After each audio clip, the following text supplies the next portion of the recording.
Where do you come down on this idea that district court judges should only have authority to rule over the district that they preside in?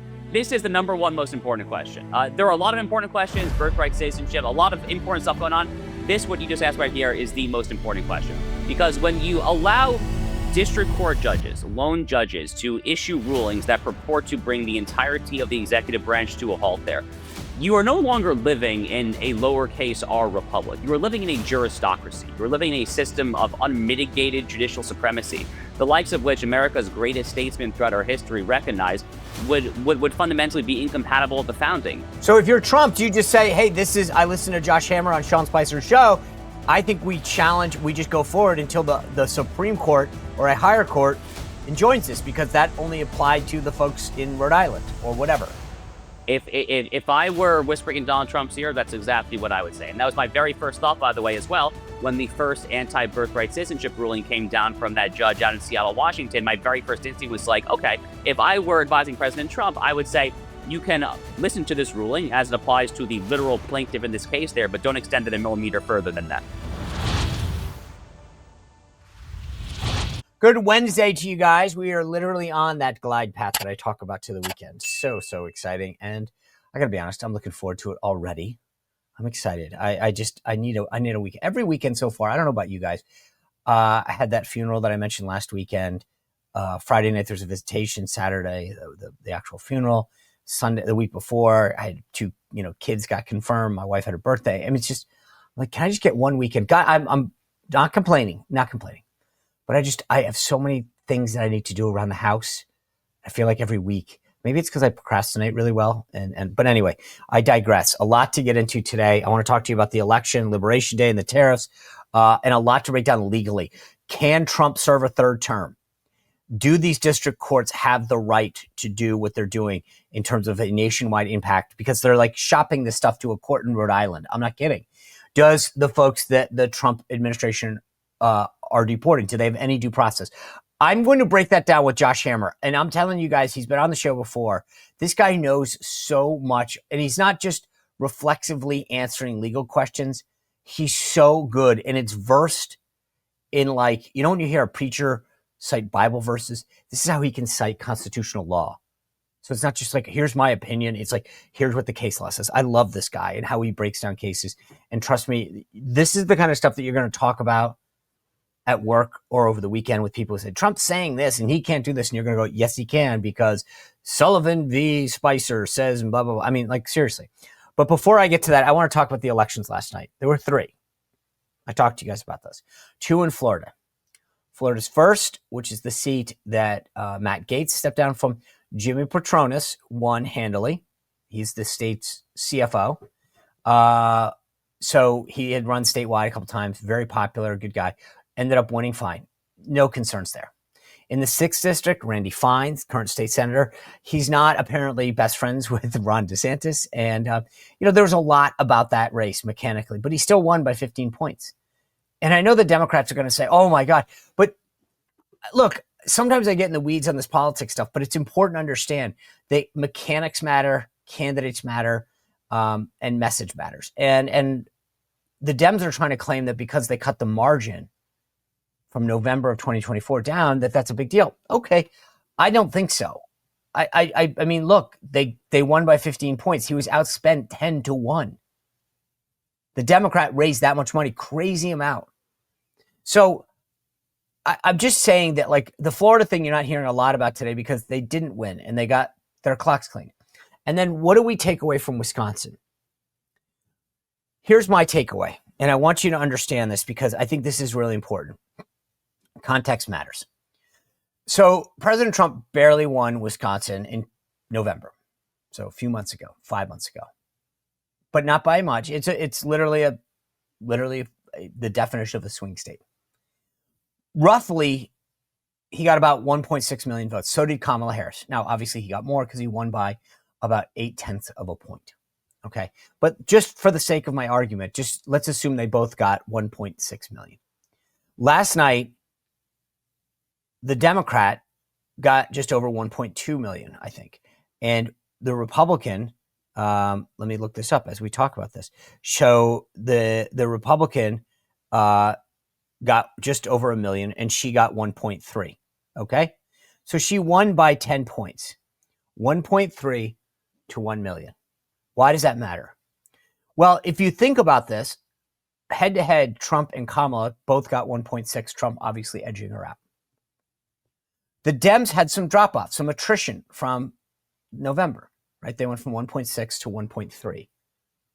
But that's actually really good. They were fired up. They got out there. We went from 1.6 to 1. 1.6 to 1. We were the problem.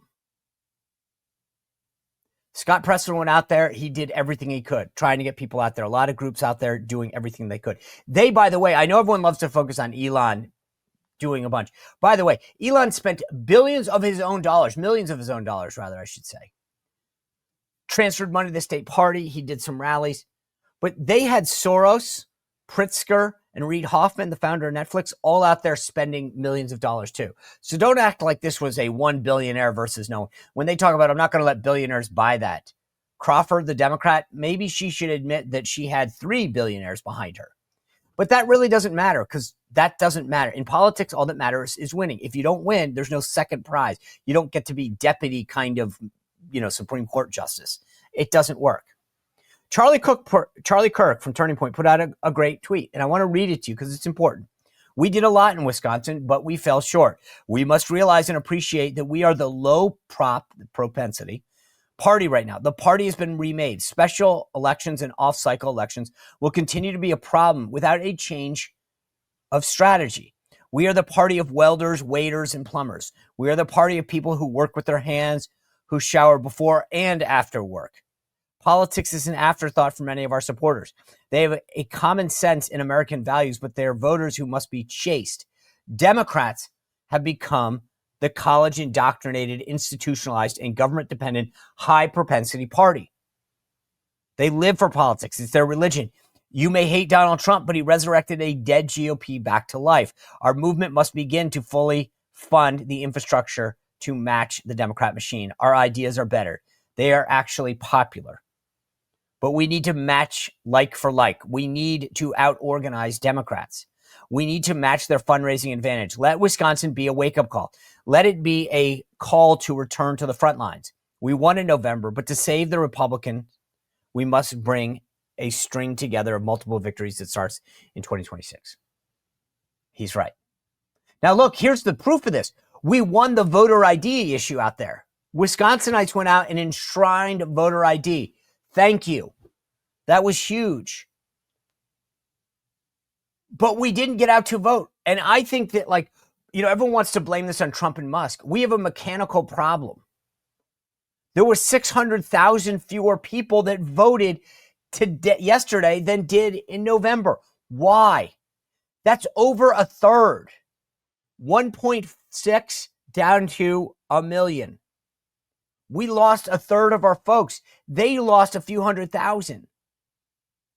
They were more motivated. Why didn't we turn out? The party needs to actually go in and do an after-action report. What was it among those 600,000 people? And by the way, we can figure that out. We know who those 600,000 people are. We know who they are not now, who didn't vote, and match them and say, why didn't you vote? Were you not motivated? Did someone not call you? Did you not get a ride? Were you sleepy? Do you not care about the Supreme Court? What was it? Was it just that you weren't voting for Donald Trump and he was the only guy that did it? I don't know. But I'm going to tell you, we need to do this. Midterms are crucial. Guys, I saw the movie before. They will impeach him 5 times. They will never work with him. They will start to allow the border to get open again and fund a bunch of woke crap. If you didn't get the wake-up call last night, let this be it now. We have too much at stake to sit back. Too much. Too much is getting done. And I'm going to tell you about some of these things in a minute, but the bottom line is way too much is at stake. We need to learn the lesson of last night. We had plenty of money. That's the one thing I disagree with Charlie on. We had plenty of money. Maybe not as much as they did, but you can't use that as the excuse. We didn't organize and turn out the way that we should have. Today, by the way, is Liberation Day. The president holding a Rose Garden event, making it very clear that we will not be taken advantage of anymore. And I've talked to you guys about this a ton, so I don't want to go through a whole ton of this, but I just want to remind people that if a country is imposing a tariff on us, getting into their market, 10, 20, 100% in the case of India, so we can't get into their market, but they can get into ours. And what President Trump is asking is reciprocal in nature. You get into our market, we get into yours. Easy peasy, fair as we go, right? And the way the media is framing this is a trade war.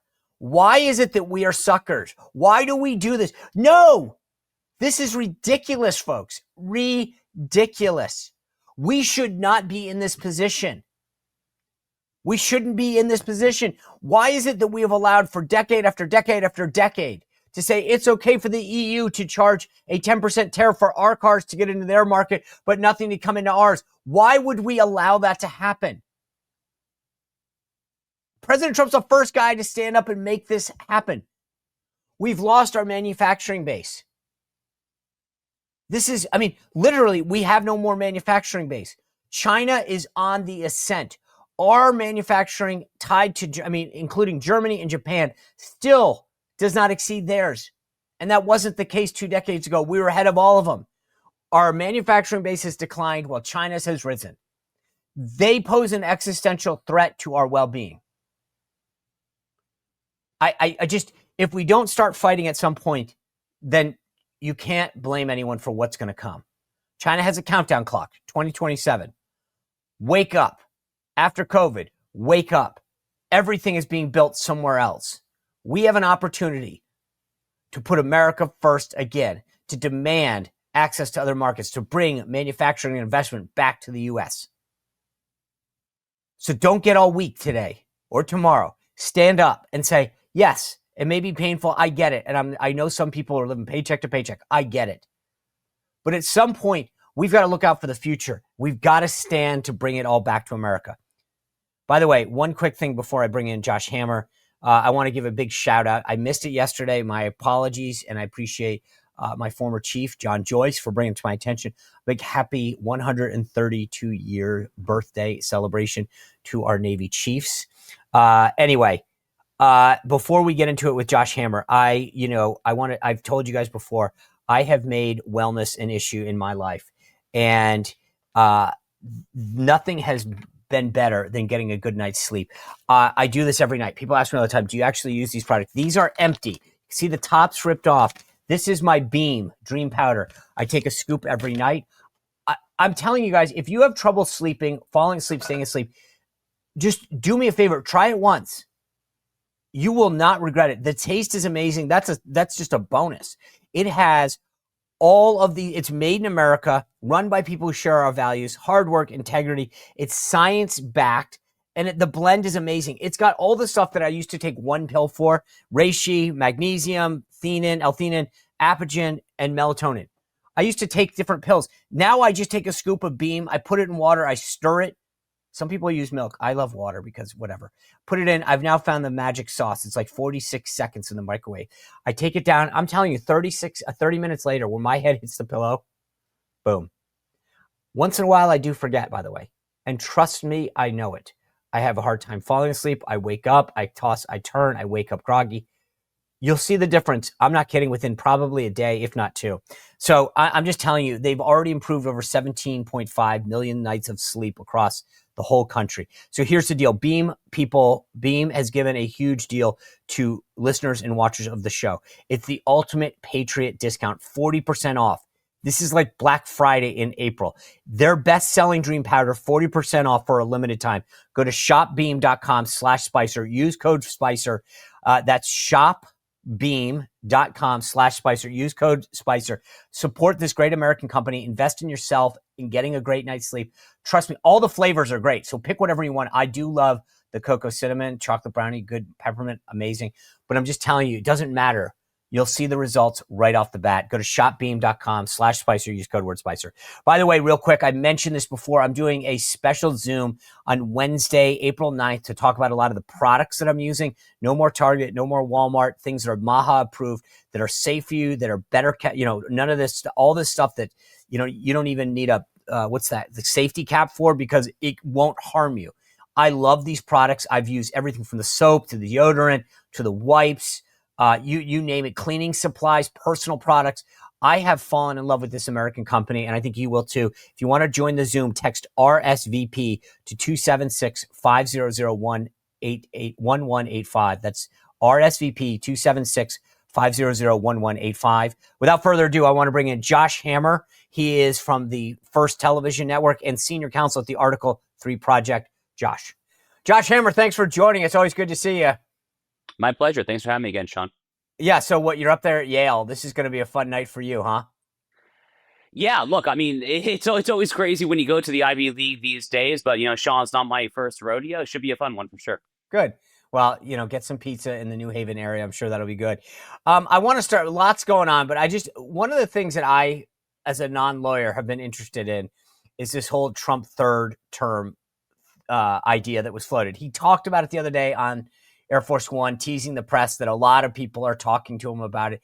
I know they blew it out of proportion and said, oh, he's saying he's running for a third term. He didn't. But the funny part about this is that I went back and read the 22nd Amendment. And we'll put it on the screen for folks, but here's what it said. No person shall be elected to the office of president more than twice, and no person who has held the office of president or acted as president for more than 2 years of a term to which some other person was elected president shall be elected to the office of president more than once. But this article shall not apply to any person holding the offices. When the article was proposed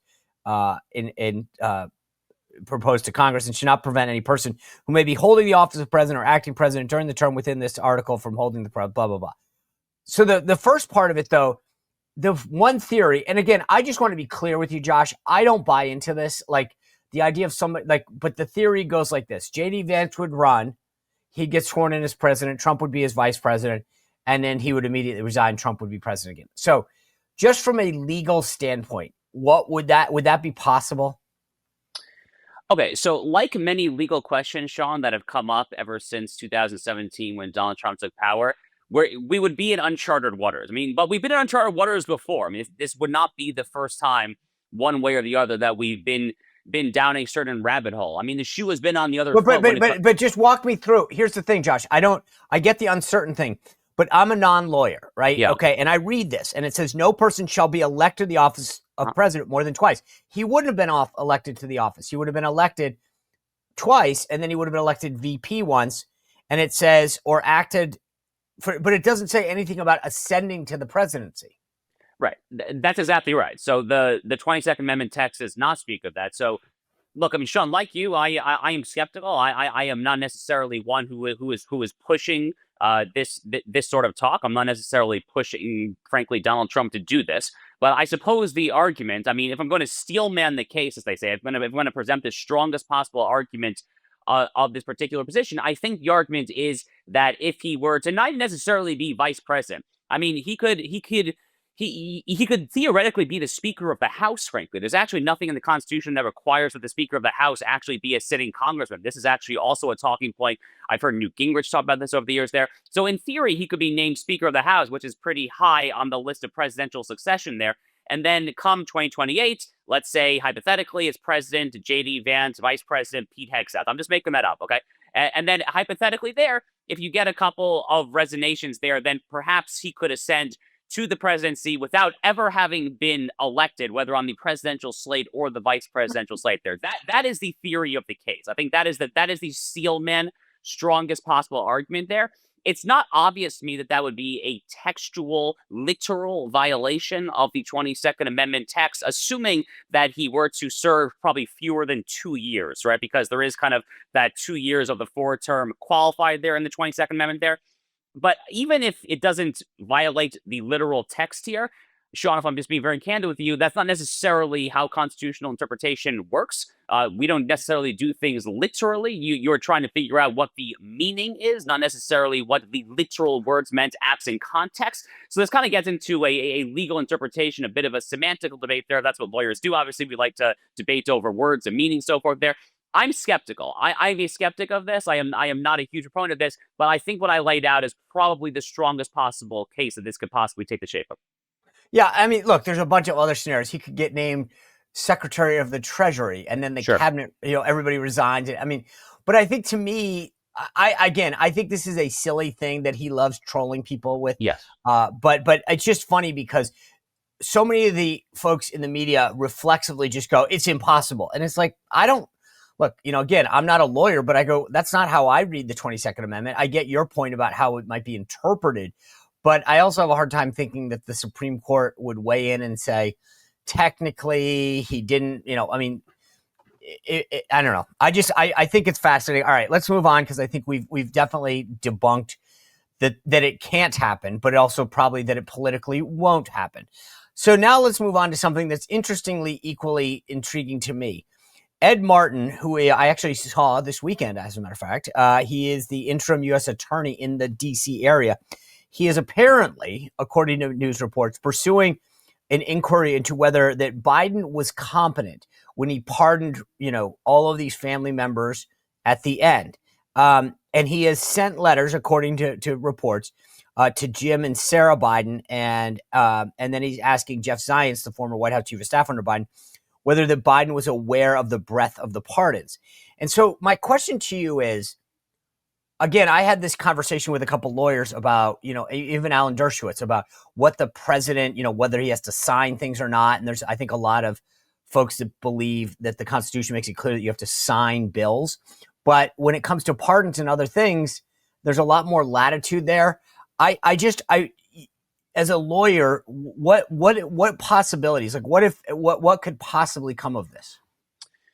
Okay, so another interesting question, Sean. Part of the reason why I love going on your show, Sean, is that you ask me the most interesting legal questions out there, right? So, I mean, this definitely is a very interesting, another kind of uncharted water legal territory situation there. We haven't had a president who has lost his mental capacity like Joe Biden has, probably since Woodrow Wilson over 100 years ago, right? I mean, it's been a very long time, certainly. So this definitely is a different situation there. So the Con Law 101 answer, the constitutional law school classroom answer, would be that the plenary power, that the pardon power of the president is plenary, that it is absolute, that there are really no qualifiers there, and that if it is his signature on the page, then it is done, period, end of story. That is probably the most common answer that you would find there. However, there is a creative legal argument, again, if I am going to steel man this, so to speak, and the argument basically says that whenever a signature is affixed to a document, whether it is a private contract between parties or whether it is a public statement such as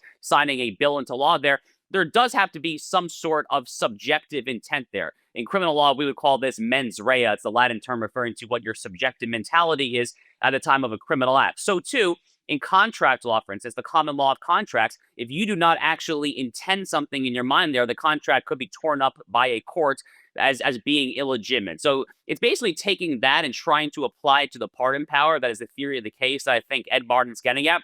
I happen to be a big fan of Ed Martin, by the way. We're big proponents of Ed Martin at the Article 3 Project, where I'm senior counsel, and I very much personally hope that he gets to be the full-time U.S. attorney. I'm not fully sold on this argument, but I think it's a very interesting case. I saw Tom Cotton, who's also no legal slouch himself. Tom Cotton has been pushing this theory a little bit there. I think it's worth trying. I mean, you might as well just... Do you? I see. This is where I listen. I've known Ed a long time through my time at the RNC.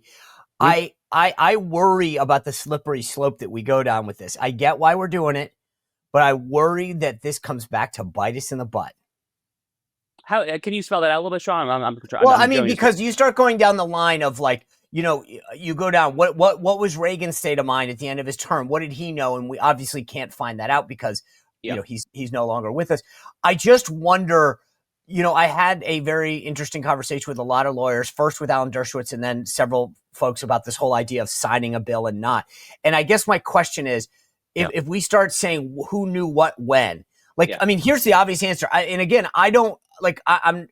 everyone knows where I stand politically, but I feel like all you need to do is pull Joe Biden out. Did you know about these pardons? He's going to go, yep. And it's like, okay, the Constitution, to your point, gives a lot of latitude when it comes to these.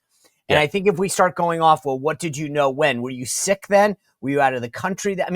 We're going down a slippery slope about what the president knew at the time something was signed, and maybe something was auto-penned.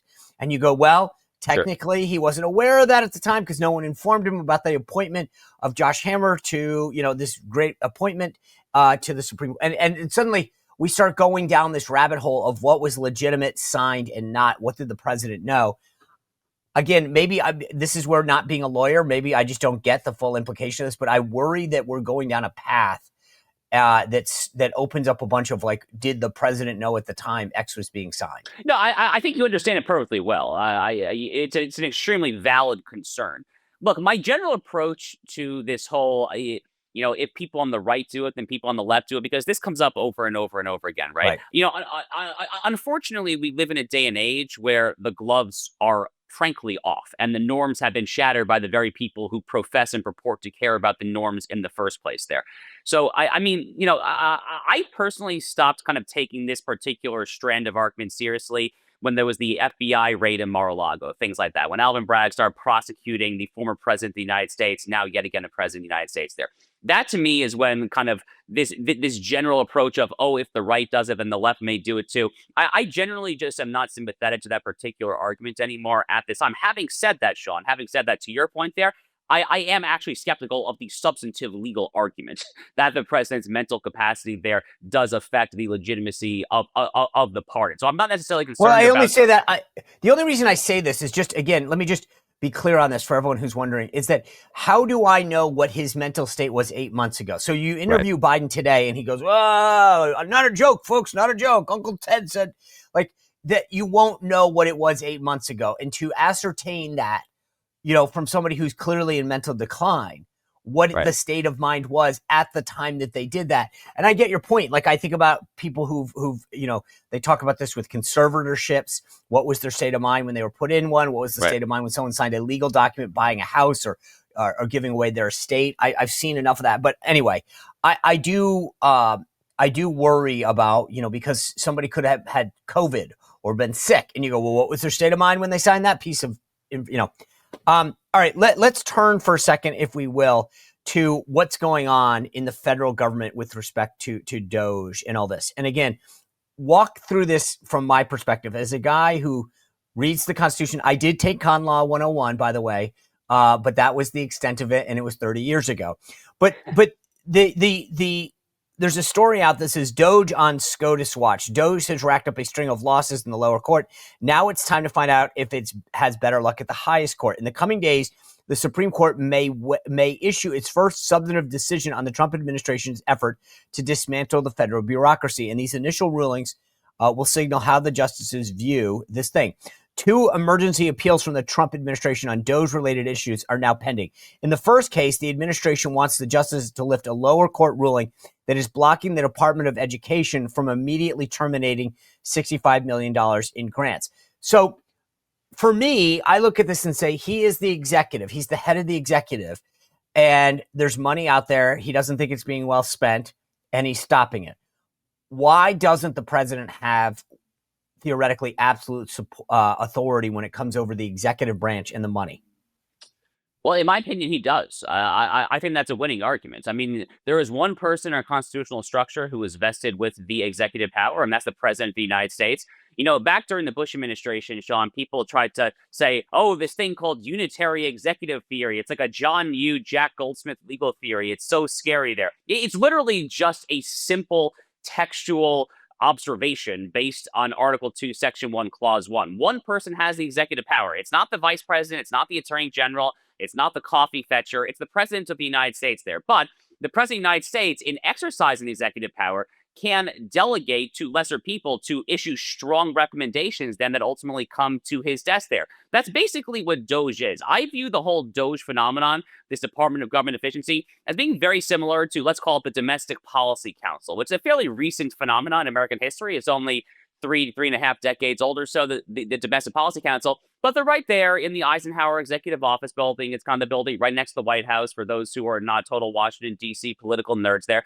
And these guys can issue very strong recommendations on the president's behalf to the executive branch that the president has plenary control over there. So it seems to me to make a lot of sense. I think that a lot of these anti-DOGE activists are ultimately going to lose at the current Supreme Court. The current Supreme Court I get a little wobbly sometimes when it comes to these so-called cultural issues, but when it comes to bread and butter, structural separation of powers issues, what does Article 1 mean? What does Article 2 mean? What does Article 3 mean? Arguably, that's the most important part, actually, on the nationwide injunction. It's Article 3. But sticking to Article 2 for a second there, I feel pretty strong that this Supreme Court, as presently constituted, understands what the executive power means and what it entails. And he certainly has the ability to pull back as much funding as he wants to within his executive branch. Now, if it comes to something different, such as outright abolishing a congressionally, statutorily created department, such as the Department of Education, yes, you will technically need a statute in order to literally abolish that. But that doesn't mean that you cannot accomplish the same, essentially very close to the same thing via just attrition and firing lots of staffers there. In order to literally shut down the building, right, you would probably need an act of Congress because the education department was created by statute back in 1979 during Jimmy Carter. But you could essentially strip it of all funding and fire as many staffers to all but end it, basically immanentizing the formality of that. So the executive does have a lot of power here for sure. So the way I look at this, let's just say that there was a report today that said that the Department of Education was taking grant money and literally throwing it out the window. They cashed the checks and they're throwing it out the window. If the president of the United States said, I called over and I said, stop throwing that money out the window, put it back into a thing and I'm taking it away, nobody would object, right? I mean, you'd be absolutely out of your mind to object to that. I mean, right, but I think that like we wouldn't be having this conversation if right. So the point is that clearly he has some leeway on this. If Congress says, here's $100 million and the Department of Education said, hey, we're going to give it to a convicted criminal to spend the money and they're going to spend it on buying those little rubber duckies that you see in Jeeps to give out to every kid, we'd say that's a waste of money. We're not spending that money. No one would object. And yet there seems to be a threshold here where Democrats are, well, it depends on what the money's being spent on is where the line is. And that's where I think the administration can argue it's clear that you wouldn't stop us on X, but you will stop us on Y. So there's and that's what I think their whole is. Again, I don't approach this from a legal standpoint, but more a common sense standpoint. Sure. That if the president didn't have the authority, then the argument could be great. Then you can't stop him from from preventing waste, fraud, and abuse. So that's a really nice hypothetical, actually. I really like that. It's very illustrative. This notion Rubber ducky. Well, I actually meant the people like literally throwing money out the window, but but that does drive home the point, right? I mean, the president controls the executive branch, okay? Right. I mean, if you are an agency, you work for the president of the United States. I mean, there's all sorts of things that the Supreme Court is going to have to clarify here. This is just one of them there. By the way, the similar, very closely related notion, the so-called independent agencies. We saw the legal spat with Hampton Dellinger at the Office of Special Counsel. Currently, there's a spat involving a Biden nominee to the National Labor Relations Board by the name of Gwynne Wilcox. The NLRB, the Office of Special Counsel, a lot of these so-called independent agencies are considered to be somehow outside of the Article 2 executive chain of command due to this misbegotten 1935 FDR New Deal era case called Humphrey's Executor. That's exactly the kind of case that I would expect this current Supreme Court to overturn ASAP. So there's a lot of work, frankly, that the Trump-DOJ Solicitor General's office has to do in order to start teeing up a lot of these cert petitions to the justice there. But when it comes, again, to this bread and butter, here is the executive branch here. The executive controls the executive branch. I think there were at least 6 votes of the 9 justices to confirm that the next time they hear a direct challenge on the question. So the story that I was reading you a minute ago goes on. It says in the second case, the administration wants the justices to green light a bid to fire 16,000 probationary workers at 6 federal agencies. Now, maybe there's a distinction between the type of employees. Probation employees are usually within a year of a new job or getting hired. And like a lot of places, they're probationary, meaning they have to adhere to certain standards or perform in a certain way in order to make that job. And so this might be a distinction that matters. I don't know. I want you to tell me. But when it comes to firing people, again, somebody doesn't show up for their job or light something on fire at work or commits a murder, you would say, of course, the president has the right to fire them. So where is the distinction when it comes to firing federal workers? Is it that they're probationary in nature? That matters. Is that he has to give certain people time? Like, what is it, if he's the head of the executive, that he has to do to have authority over the people who are being hired and fired? Okay, so in my personal opinion, I do not think that the probationary distinction actually legally matters. I genuinely do not think so at all. So there's actually been a lot of legal scholarship on the question as to what the executive power actually entails. So Sean, you mentioned at the beginning that I'm here in New Haven. I'm speaking at Yale Law School today. There was actually a piece of scholarship in the Yale Law Journal over 2 decades ago, probably from the Bush administration period. There, it was a co-authored article. One of the authors was a legal scholar by the name of Sai Prakash. And he basically goes back to the English common law and does a deep historical dive on what exactly the executive power entails in this article. And among the things that entails, really kind of the sine qua non. I mean, if the executive power reduces to anything whatsoever, literally anything, it reduces to personnel decisions, to hiring and firing within Article 2. That's kind of just common sense. If you don't have the ability to hire and fire whoever you want to, then you're not the executive. You're not the boss. Whether that's the presidency or whether that's a private corporation there, you fundamentally are not in control if those direct personnel decisions do not come to your desk there. So in my opinion, this probationary stuff, yeah, look, it's a distinction that has been drawn by a congressional statute or an executive order or a regulation promulgated pursuant to some White House counsel's office at some time there. That doesn't mean that it is constitutionally relevant, and insofar as it undercuts the executive power's plenary ability to remove officers that he does not like there, those statutes are probably all unconstitutional there. There's some very bad legal precedent on this because, again, this, like many areas, we've misinterpreted the Constitution for a very long time there. But I remain optimistic, frankly, that this is a court at the Supreme Court level that will actually reaffirm the original public meaning when it comes to this structural bread and butter separation of power stuff. All right, let me just flip it real quick, and we have a lot to get to, but I just want to, like, if I'm a federal employee right now and I'm doing my job and I'm working hard and I'm show up for work every day and I do everything that I'm asked, do I have any protections against just being unilaterally fired? Under prevailing statutes and literally late 1800s, 19th century civil service statutes and things like that, there, yes. And frankly, these public sector employees oftentimes are involved in labor unions there. So there are private contracts. There are private contracts that people have voluntarily agreed to there when it comes to collective bargaining and whatnot there. But as a constitutional matter, it's just a constitutional matter, not holding aside the private contract. Constitutional matter, no, you have no protection whatsoever. But I mean, I guess my point is, if I work, I mean, a lot of times, even in private employers, you're an at-will employee, but it says, hey, we'll give you 2 weeks, or you'll sign a contract and it says, hey, we'll give you 30 days notice. Do they, if you are literally just doing your job at the Department of Agriculture and they send you a notice and says tomorrow you're fired, do you have any recourse? So honestly, candidly, labor law, not my forte. I don't know the exact details of the collective bargaining agreements that, for example, that Department But if you're not a union, if you're not a union member, or do they all have to be? The majority are at this point, but I don't think Okay. that you have an obligation to be there.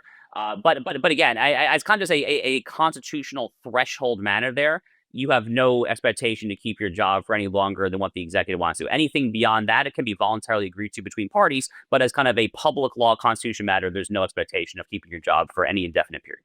Okay. This idea, though, that all of these rulings are coming from district court judges, right? So they're shopping this up to like one of them in Rhode Island, and they're ruling, and then that judge in Rhode Island is affecting the entire country. There's some talk about whether or not that makes sense, whether it should be reined in. Where do you come down on this idea that district court judges should only have authority to rule over the district that they preside in? So this, I'm very happy you asked this question. This is the single most important legal question that is currently facing the country right now. And I asked it. Yeah, and you asked it. This is the number one most important question. There are a lot of important questions, birthright, citizenship, a lot of important stuff going on. This, what you just asked right here, is the most important question. Because when you allow district court judges, lone judges, to issue rulings that purport to bring the entirety of the executive branch to a halt there, you are no longer living in a lowercase r republic. You are living in a juristocracy. You're living in a system of unmitigated judicial supremacy, the likes of which America's greatest statesmen throughout our history recognize would fundamentally be incompatible with the founding. I mean, Sean, my single favorite figure in American history, Abraham Lincoln, understood this actually better than anyone.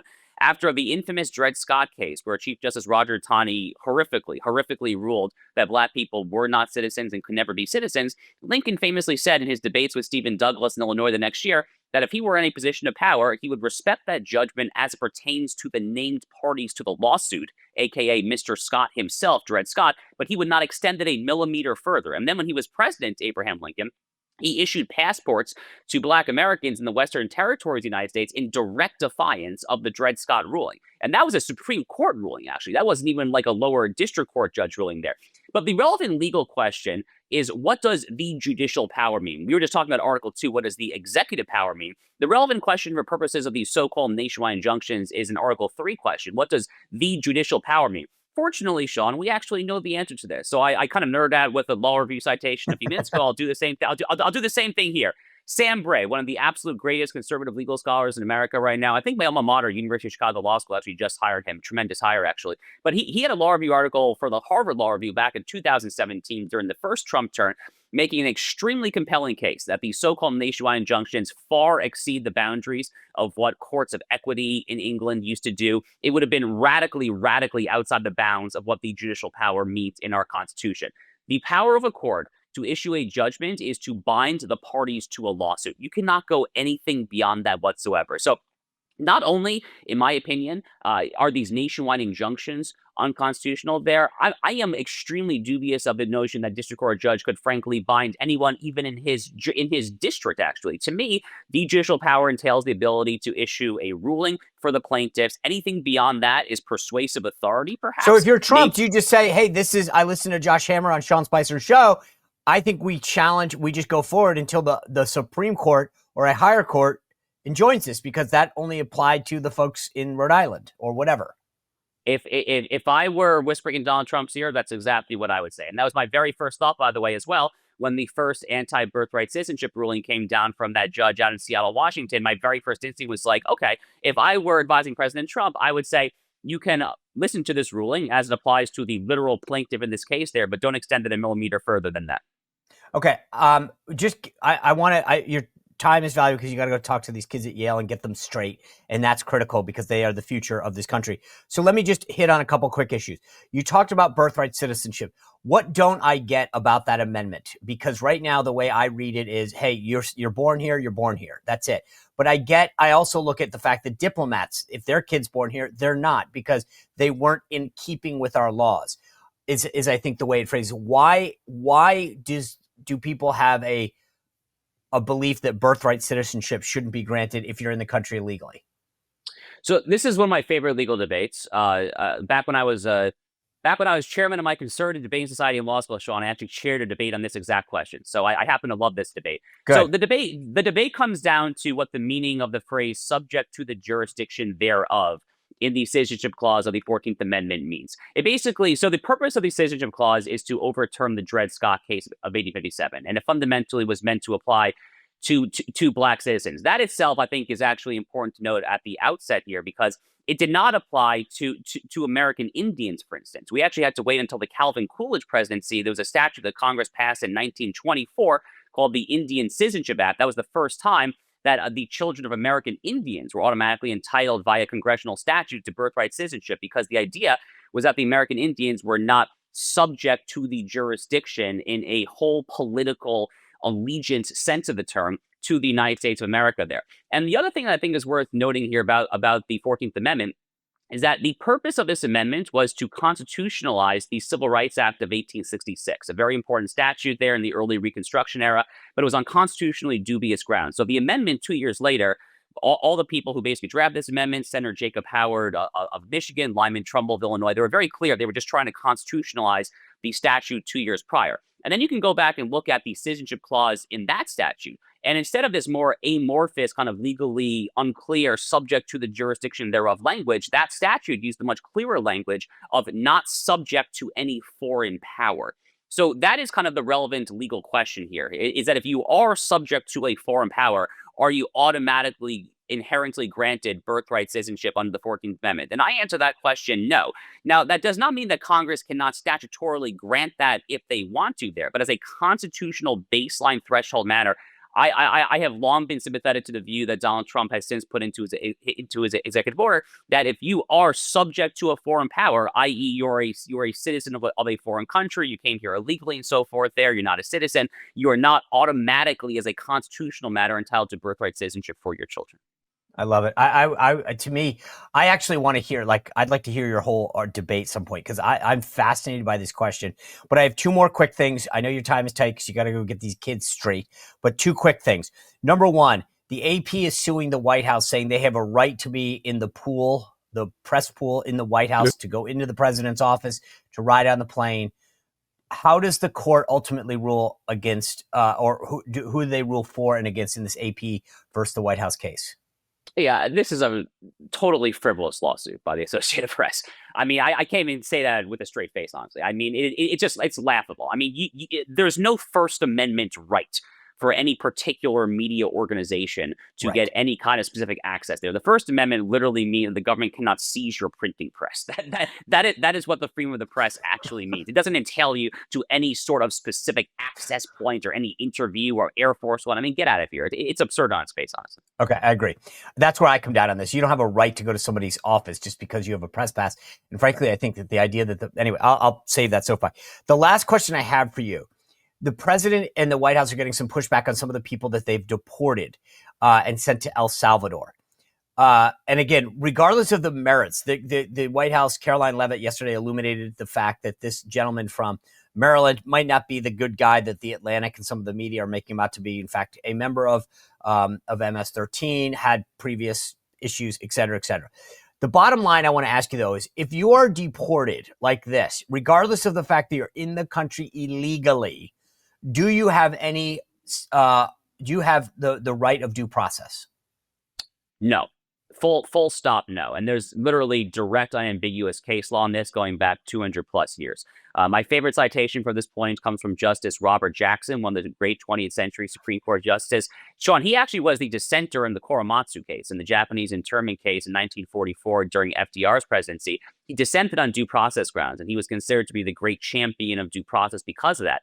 But 9 years after Korematsu, in a case called Shaughnessy in 1953 there, Justice Robert Jackson writes very, very, very clearly, due process does not entail the right of any alien outside America's borders to come here against the national will, nor does it entail the right of any alien once you are here to remain here against the national will. There is no due process right to remain in this country, whether you are a legal or illegal alien. I think that's actually the key point here. Now, again, Congress can, of their own volition, of their own beneficence, let's say, they can statutorily create due process procedures. In fact, Congress has actually done that at times there. But as a constitutional matter, there is no due process right whatsoever to remain here if we, the people, decide that we don't want you to be here. It actually goes even further than that. I would actually argue that when it comes to the political branch's ability to enforce this nation's immigration and sovereignty laws, Article 1, Article 2, that Article 3, the federal courts, actually cannot get involved. Traditionally speaking, immigration law was not even considered to be justiciable. It was not even considered to be an area ripe for judicial review. In fact, the very first time the Supreme Court ever struck down an immigration enforcement statute, believe it or not, was just a few years ago, in the year 2018, a case called Sessions versus DiMaia. It was actually a wrongly decided case. But that just goes to show you that the courts just never got involved in this stuff for the vast majority of America's history there. And then that's true. And then also on the narrow question of due process, no, there's absolutely no due process right to remain here against our will. Are you debating or speaking today? I did a debate actually for the college kids at Yale last night, and say I'm just speaking on the pro-life issue, actually. Dude, I feel bad for the guy that had to debate you, or the woman, because I love listening to you. Just the way that you can cite chapter and verse these cases, to me, makes me feel so bad for the sucker that had to debate you, because I'm sure they got up there and said, well, the Constitution said, and then you're going, yeah, in Sullivan v. Jackson, 1942, the justice. I mean, dude, I would love to be there. I would love to stream a debate that you're having with someone anytime, because it just, to me, would be a masterclass in how to get your butt whooped. So, Josh, I appreciate you making time for us. Get some pizza there in New Haven, and look forward to having you back soon. Thanks so much, Sean. I appreciate it. You bet. All right, brother. Thank you. Great conversation with Josh tomorrow. We've got a great panel coming your way, and a great end of the week as well. Thanks for tuning in. We'll see you back here on the Sean Spicer Show. Well, if you enjoyed this content, make sure to like this video, subscribe, and click the notification bell to get more.